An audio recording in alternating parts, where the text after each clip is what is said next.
Henna is a flowering plant whose leaves have been used for hundreds of years to dye fabrics and create intricate designs on the skin. Henna Heals uses the paste to help heal and empower.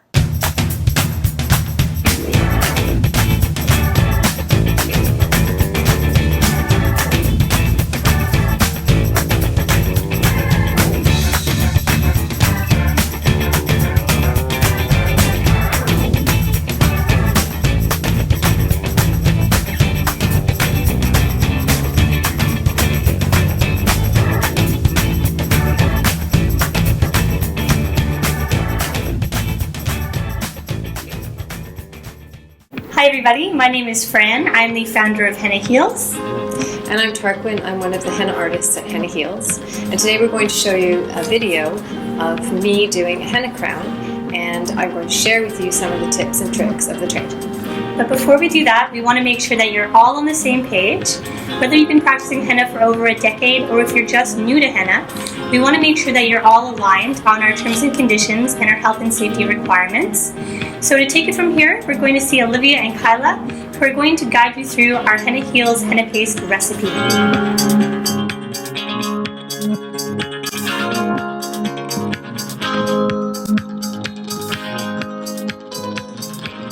Hi, I'm Olivia. I'm a Henna Heals artist, and I've been with Henna Heals for 3 years. I have also studied aromatology, which is the study of essential oils.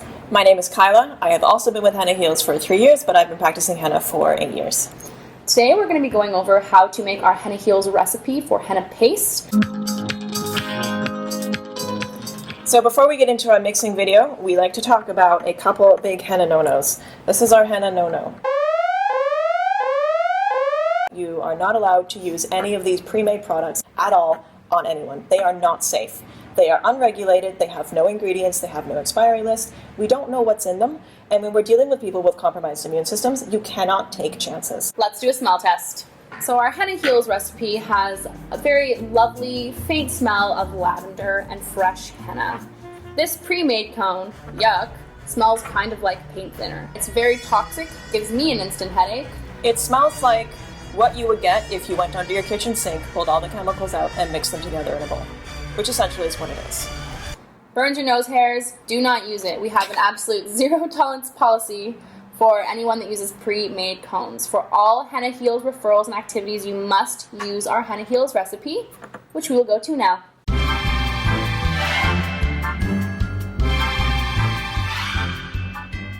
So I'm going to go get a bag of fresh henna out of the freezer. This is one of the better places to store it.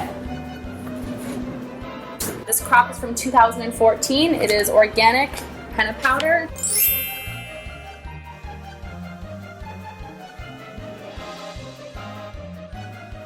So the henna recipe that we're first going to make with everybody here is just henna and water. This is the safest recipe to use for anyone with a vulnerable health system. You should always give your clients the option of using just henna and water. Just working with henna and water, you will still get a good quality henna stain. It may not be as dark as a stain with other ingredients in it, but it will still work.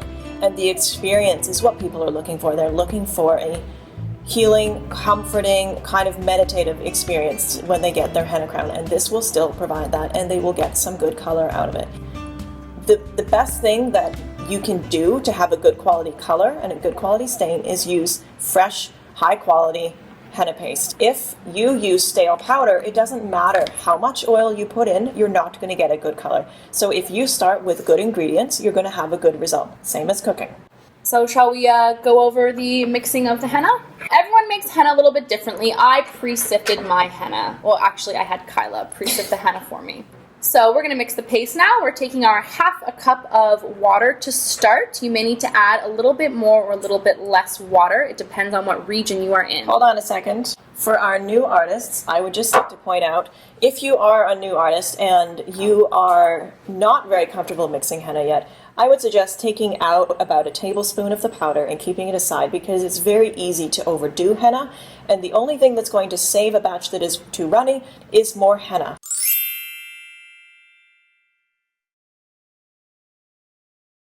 So let's go. Now you'll notice that we're mixing the henna in a ceramic bowl. You can use it in a glass bowl as well. So as you can see here, the henna is still quite thick, so we're going to need to add some more water in. I'm not sure if you can see, but it kind of looks like porridge, like the consistency right now. And if you'd imagine squeezing henna out of a tube, it needs to be much thinner. So I'm going to get some more water. I'm not doing any designs with this right now. Just be aware of what brand you're using and where it's from, because they all behave differently in different years and different regions. Please pour your water in slowly. Again, as Kyla mentioned, if you use too much water, it becomes too runny. The only salvage is to be able to mix in fresh, dry henna.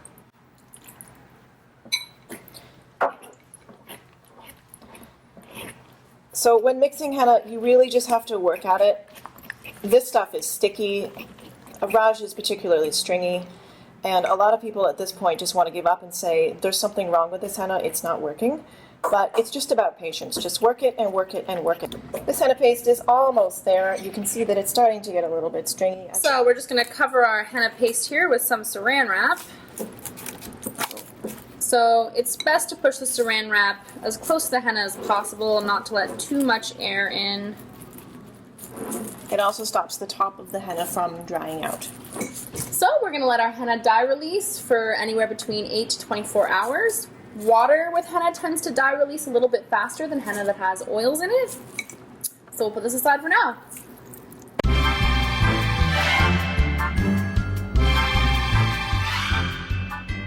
So now we're moving on to our Henna Heals recipe on how to make henna paste. We have the fresh henna powder here ready to go, and Kyla's going to start to put lemon juice in. I'm going to strain this lemon juice because this is organic, not from concentrated lemon juice, and you can see it's a little bit pulpy, and I don't want the pulp in my henna.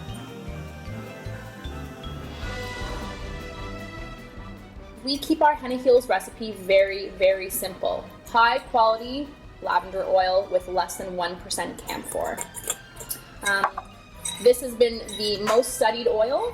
This is the oil that is safest on everyone. It is the least allergen, it is the least phototoxic, it is the safest oil to use. So Kyla, how's that paste coming along? Well, it's getting there. It's still lumpy, but it's going to be lumpy for a little while, and I need to add some sugar to fix this consistency. Great. Henna Heals uses organic sugar, organic natural cane sugar, because we want to have a standardized quality recipe. As you can see, the sugar that we have here is quite thick. This cane sugar, the grains are quite large.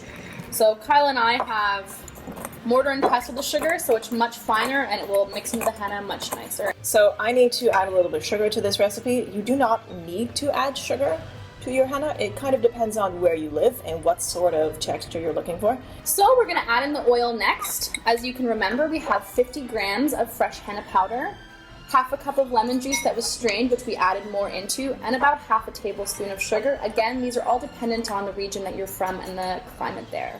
So next thing we're going to add is essential oils. For our 50 grams of henna, the maximum amount of lavender, high quality lavender oil that you can use is a 1/4 teaspoon. I only use about 12 to 15 drops in a batch of 100 grams of henna. Me too. So this is quite a lot of oil. The smell is very overwhelming, and for especially someone who has very sensitive smell, this can be quite strong. So it's important, again, to give your clients the option of henna and water versus henna with lavender oil, lemon juice, and sugar. As Carla mentioned before, if you have fresh, good quality henna, that is the most important thing.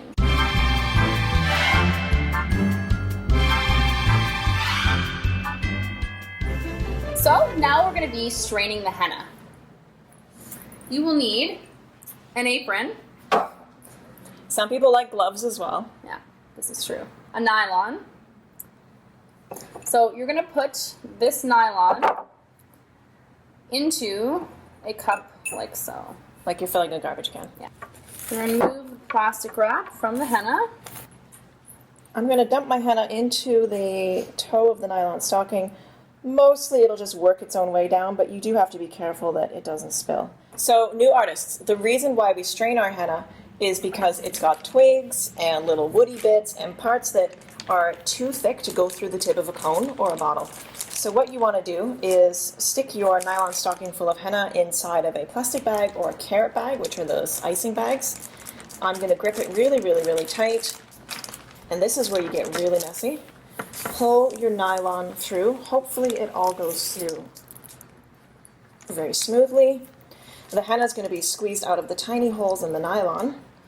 And what you're going to be left with is all the little bits that you don't want in the toe of the stocking.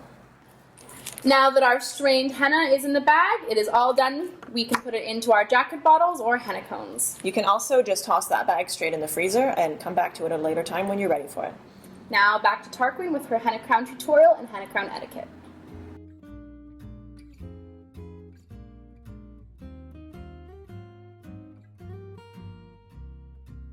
So now that you've had a chance to learn about the Henna Heals paste recipe, we're going to go over what to do when you're preparing to meet a client that we've referred to you. So Tarquin is the master in this area. Tarquin, what's the first thing you do when you get a referral?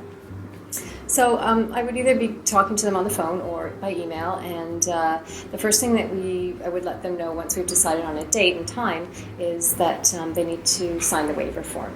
So I would send them my waiver by email, and that way they can, it includes the henna paste ingredients, so that way they can take it to their healthcare team, make sure that the ingredients are safe for them. At that time they can let me know if they have any allergies, especially to citrus, lemon juice, essential oils, and then I get them to sign it, and then when I come to their home, then I would take it at that point. Mm-hmm. And what if they don't have a printer? Then I would just make sure that I have some extra on me whenever I go to an appointment. Great. But regardless, you want to make sure you email it ahead of time so they can share it with their healthcare team. Exactly. Great, that's great. So you've sent them the waiver, they've signed it, or you'll bring an extra copy. What about the design? How do you go about actually talking about what kind of design to do? So basically, the client may have like a specific symbol or a specific design that they really want to have incorporated into the henna crown. And so I would take that information and I would design something based around that. Sometimes they don't have anything in mind, so they're happy for me to just make something up. Or they may see a henna crown online that they really want, and so then they would choose that particular design. Or they may, just want me to riff off of that one. Okay. And then I would just make sure that I kind of practice it ahead of time, just so I can make sure that I get, the spacing right and that kind of thing. Practicing on paper isn't always very easy because it's a flat surface, whereas the head has lots of contours and different type of shape. So things that I've practiced on are a balloon. The only thing with a balloon is that if it does pop and you have wet henna on it, it splatters everywhere. And that has happened to me once, but for the most part it's been okay. The other thing is this amazing glass head that I picked up at Pier 1. Here you go.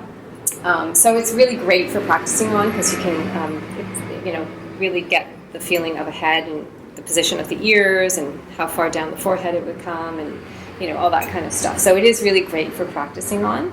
The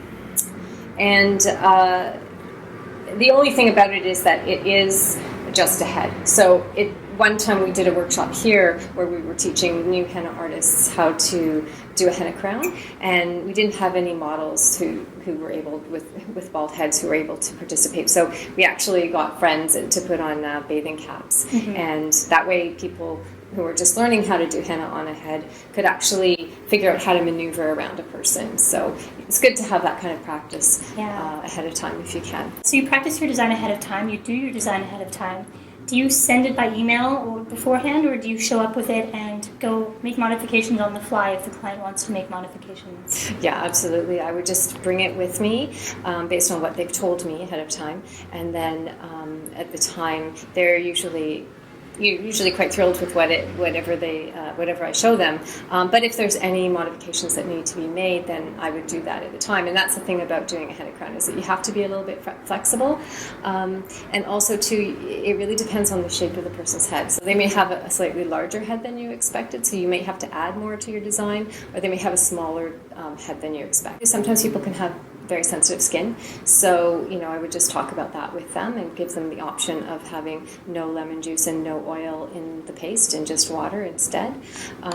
If they just want to try it, then we can always just do a little bit of a test beforehand. Either, if the distance isn't too great and we're able to do a spot test, about 48 hours beforehand, that's great, because then they can really feel whether, we can actually see whether they're having a reaction to mostly the lemon juice. That's usually what people react to if they have, especially if they have an allergy to citrus. And if not, if we aren't able to get together ahead of time, then on the day, once you actually start applying the henna that has the lemon juice in it, then you may start to see a bit of a reaction, in which case, it's always handy to have a cone on hand that just has henna and water. Also, in order to prepare somebody ahead of time, I would be discussing with them the fact that they should probably shave their head. Because sometimes they can, if they have alopecia, or even if they're undergoing cancer treatment, they can have little patches of hair. So we always let them know that hair will stain if the henna gets on it, and then it's also easier to work with a smoother surface. So that's a very good point.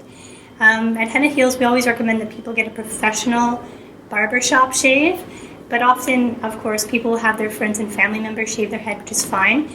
But it's really important to make sure that you look out for any nicks or cuts, because if you henna on top of that, that will stain permanently. Not to mention, if you're using lemon juice, it's going to sting. So what do you recommend is a good time to do a henna crown? Yeah, I usually recommend in the morning, just because a lot of times people who are undergoing treatment, they can be a lot more tired, get tired more easily. So usually in the morning they will have a little bit more energy. And also because you have to wear the henna for many hours, so 8 or more hours. And it's just easier to have it on in the day rather than, wearing it at night and having it crumble off into your bed and staining your bed. And yeah. So. Not to mention that the clients will be really proud to wear their henna crown around during the day. There's nothing like that first outing with the henna crown. So giving them that opportunity to wear it while the henna paste is still on, I think, is a nice added bonus as well.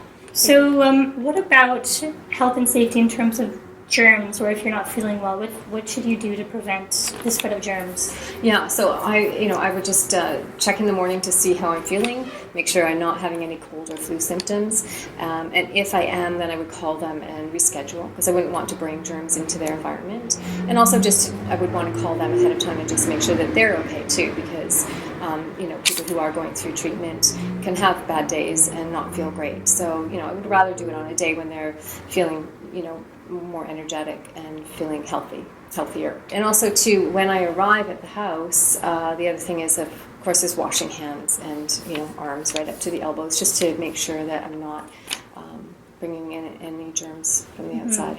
That's great. And then as you'll demonstrate later on, we always clean the head, correct? So could you talk about how you clean the head of the person who's coming? So yeah, that's another thing I would just mention to them beforehand, is to make sure that their head is clean with soap and water before I arrive.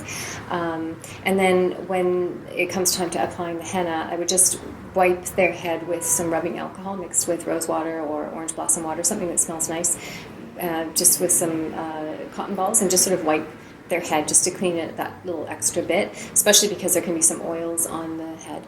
And I always let them know that it's not a good idea to put any creams or lotions on their head before I get there, because then the henna doesn't stain as well. Right, that's a good point. I think that the other thing too is to remember that when you are in their home and you're applying henna, that you're really cognizant of the fact that you want to let them dictate the environment. So just being aware that it's going through cancer treatment is a very emotional experience, and also sitting down to have a henna crown can be a little bit overwhelming and emotional for them as well. It's a time when they can kind of reflect and be pampered a little bit, and so if they choose to just chill, it's important to respect that and to just let them be. But if they're also feeling like they want to talk and share their experiences with you, then that's great too, and you can follow along with that. But I think it's really important to listen and to be aware of where they're at, And I think it's also important to remember that, you know, it's okay to laugh with them. It's okay to cry with them. It's important to treat them as you would anybody. They don't want to be treated any differently. They don't want to be felt. They don't want you to feel sorry for them. Exactly, exactly. Another point to make is that people with alopecia may not have had hair loss for a long time, and they might be coming to you for the first time bald in public, and that is something to keep in mind. Is you might be the first person that they have taken their wig off for, they've taken their hat off for.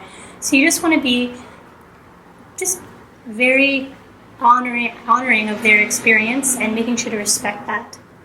So that's a very good point. Thank you for bringing that up. On that note, I think Michelle is probably here, so we should get going, and we hope you enjoy the rest of the video. Thank you.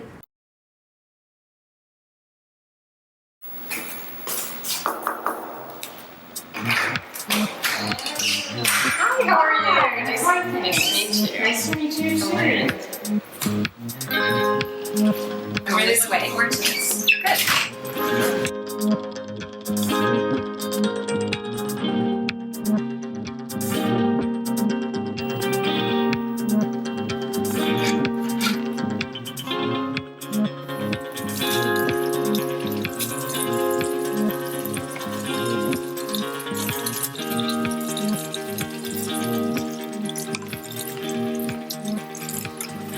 Do you need to use the washroom at all before we start? Because we're going to be sitting for quite a long time. I'm okay. You're okay. Okay.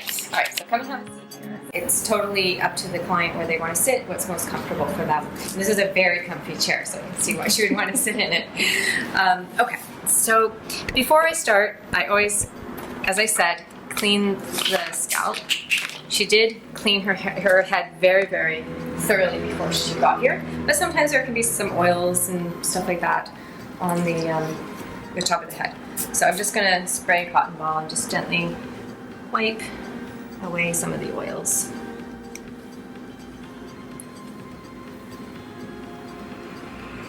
Is that okay? Is that pressure okay for you? Absolutely. Just let me know if you're uncomfortable.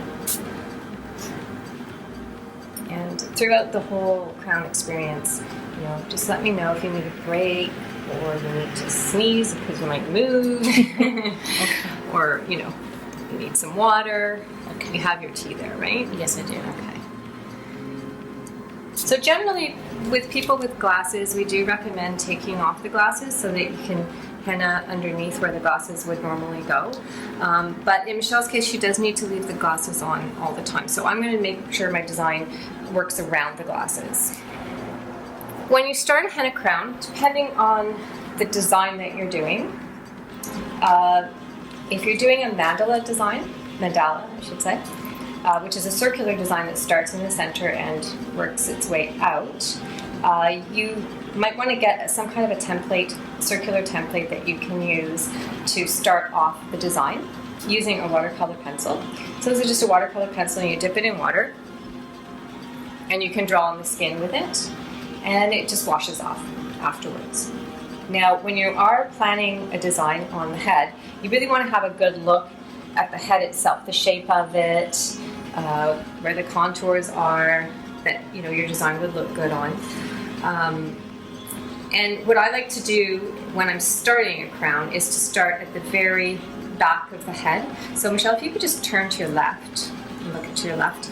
So I like to look to see where the chin is and just draw an imaginary line to the very back of the head here. And I like to start there, not at the top. It doesn't tend to look as good when you're starting a circular design at the top. If you're doing a design that isn't so symmetrical, it doesn't really matter where you start, because you can, if you're going to just do sort of more asymmetrical design, it doesn't really matter. But in this particular instance, it does. So I'm going to take that spot and I'm going to put, this is just a roll of tape that I have.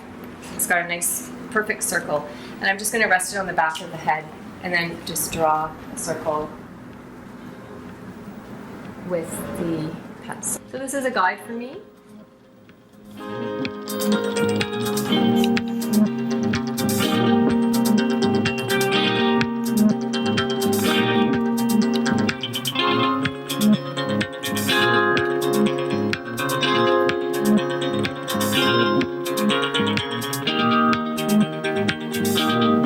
Just make sure that you still, so possibly can. Try not to move your head.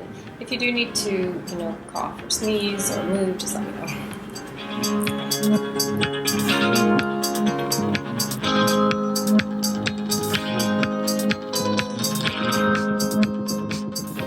When doing a henna crown, it's good to be flexible and to adapt to the size and the shape of the head. You might have to alter your design. The other thing is that when you are doing a circle, and you have these lines here as a guide, what I do is I just mark off a little bit on the lines, same distance away from the motif, and then that way I can just connect the lines to make a circle, so it's all.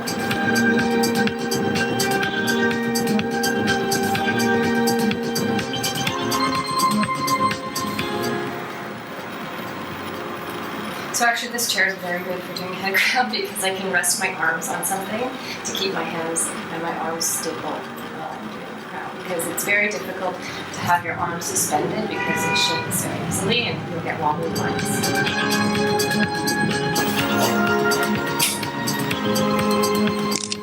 So while Tarquin is working on the henna crown, I just wanted to remind you how important it is to document your work. Because henna is a temporary art form, you're going to need to document it to make sure you can promote yourself. So don't forget to take photos, and don't forget to get that model release, because that's what you need to get the client's official permission before you can use their photos. I was sitting here thinking, and as she's applying the henna, that one of the things I really miss with alopecia is being able to go into a hairdresser and sit and have somebody touch my scalp, play with my hair, and so just even these light touches to my scalp are very reminiscent and very comfortable and very relaxing. So I'm quite appreciative of this process.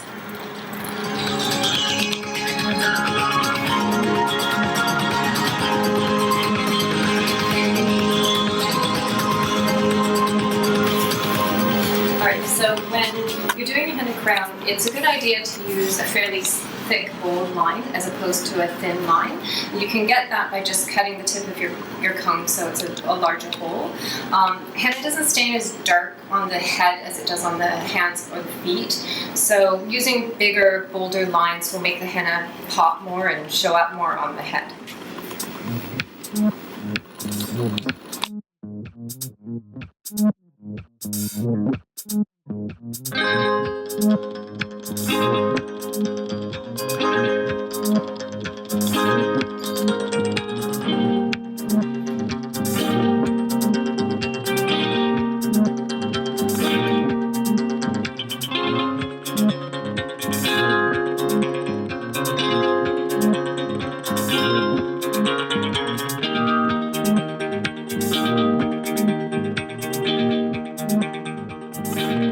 So when doing a henna crown, it's always a good idea to avoid this swim cat syndrome when it follows the hairline exactly. It just tends to look a little bit strange. So I think it's a bit more aesthetically pleasing to have variation at the hairline. So some comes down, some is a little bit higher up, and just adds a little bit more dimension to the design. Alright, Michelle, if you could just lean forward a little bit so I'm going to start working on the front here. Just tilt forward, yeah, perfect.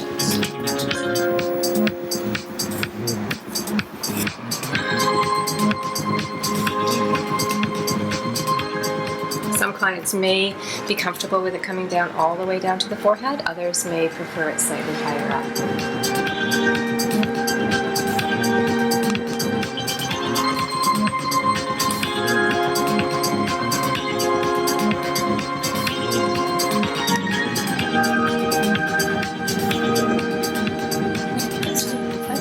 Okay, so Michelle, I'm finished with the front part mostly, and so what I'm going to do is get you to transfer to another chair where I can access the back of your neck a little bit more easily. Now the tendency when people get up is to kind of go like this with their neck, and then it smears right across the back. So while you're getting up, if you could keep your neck as straight as possible, and I'll help you get up. Okay? Great.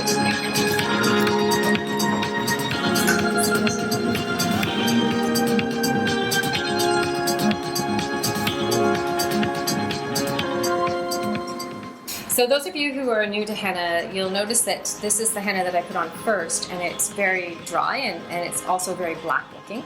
And this is the henna that I put on at the very end here, and it's still very, very wet. I can't touch it right now, and it's more of a green color. So just so you know that the difference between dried henna and fresh henna. The dried henna looks black, almost like black, but it is.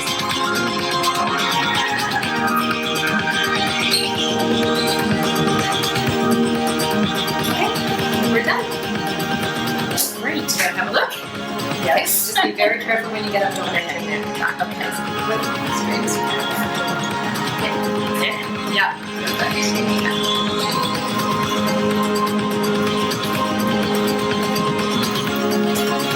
Wow.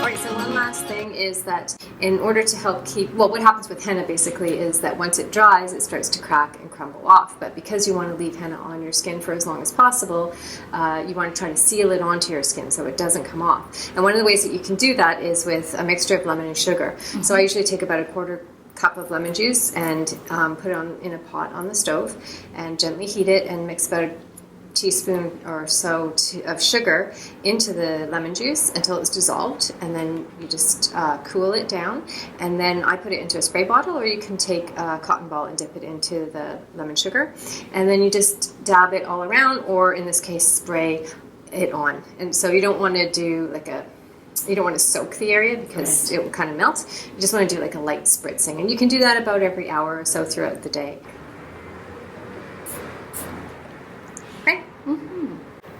So how are you feeling, Michelle? I'm feeling absolutely wonderful. Good. Yeah. You enjoyed the experience? Yeah, absolutely. Absolutely. Great. I'm a little bit in awe of seeing it transform from the stencil to my head and just embracing it. So I'm really enjoying it. Good. Okay, so just some things to be aware of now that you have your henna crown on. You want to leave it on for as many hours as you possibly can. We usually say 8 hours or even more. Okay. It's good to stay as warm as you can, so drinking hot liquids, sitting by a fire, bundling up, going out, being in the heat, maybe not in direct sunlight, but staying warm. If it's a really, really warm day, going outside is really helpful because the heat will actually darken the stain. Okay. So that can really help, especially since the head doesn't always stain as darkly as other areas of the body. And also you want to avoid water for the first 24 hours or so. So once you've taken the henna off after the 8 to 12 hours or however long it is, you're going to scrape off all the henna. Sometimes it won't all come off. So instead of washing it off with water, you can take some vegetable oil on a cotton ball and just wipe it off that way, or you can kind of scrape it off with a credit card or a blunt knife or a spoon or something like that. Okay. But do avoid water. If you want to have a shower, you can put vegetable oil on it. That helps to bead the water off of it when you're in the shower. And avoid scrubbing it because exfoliation will take it off sooner. Okay. And then also avoid creams, things with petroleum in it, sunscreen, chlorine. All those things will cause it to fade faster. Okay. Yeah. And so that will help to protect. And just to clarify, this, the type of oil. So regular vegetable oil or olive oil? Does it matter? Vegetable oil is actually the best. Also things like shea butter, cocoa butter, stuff like that you can put on it as well, and that will help to protect it and make it last longer. Also, if you tend to wear a hat or if you wear a wig, the rubbing against the skin will cause it to fade faster as well. Okay. Or scarves. Anything on your head will cause it to exfoliate. Okay. Great. That's helpful. Thank you. I was just wondering if you could touch a little bit more on how people reacted to you when they saw your henna crown for the first time. I know you're going to experience this again today when you leave, but can you tell us more about the first henna crown? Absolutely. And my guess is probably no experience is the same. And also I'm in a different place in acceptance around my alopecia than I was a year ago. So in general, going out in the public and first taking off my scarf and sort of noticed So I mean, I got a lot of staring, just in general with a bald head, and I understood that. It's rare to see a woman with a bald head just walking out in the community. And I was walking down the street where I live, and I got wows, like actual verbal wow. I would walk back, wow. It's a very different experience than sort of the, although you don't hear it, but the, oh, wow, what's that about? But this was just a wow, more like diva wow. So it was, yeah, so I really held my head up high. I felt so good. What you're doing, Frances, for those of us with hair loss is just absolutely, you know, wonderful. Thank you. That's great. Well, I look forward to hearing more stories about the experience you have after today. So thank you again so much for coming in. Thank you so much. We can go take some photos. I'll be very careful Okay. not to. There you go. Yay. Yes. Thank you so much. Okay. All Thank you. Thank you.